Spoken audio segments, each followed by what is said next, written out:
मंडळी, मी अवनी स्वागत करते तुमचं माझ्या अजून एका नवीन ब्लॉगमध्ये। तर मी आज बनवली आहे भजी आणि हे एक झटपट चटणी। आणि बघा काय मस्त पाऊस पडतोय। तर मी आज भजी बनवली आहे ह्याची घोसाळ्यांची।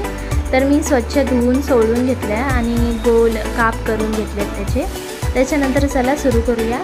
तर मी चण्याचं पीठ घेतलं इथे, त्याच्यानंतर 2-3 चमचे।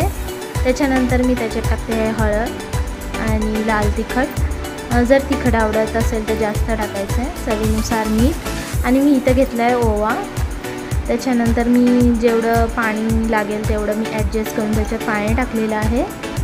त्याच्यानंतर आहे ना, जे आपण गोल गोल नाही चांगलं मिक्स करून घेते आधी।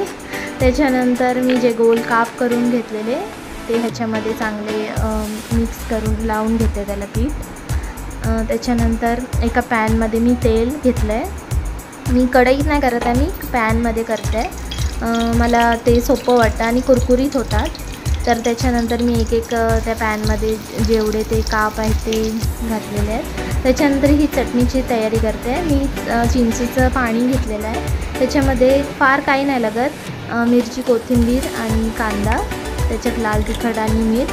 ही चटणी ना आमच्या इथे वडापावसोबत भेटते आणि खूप छान लागते।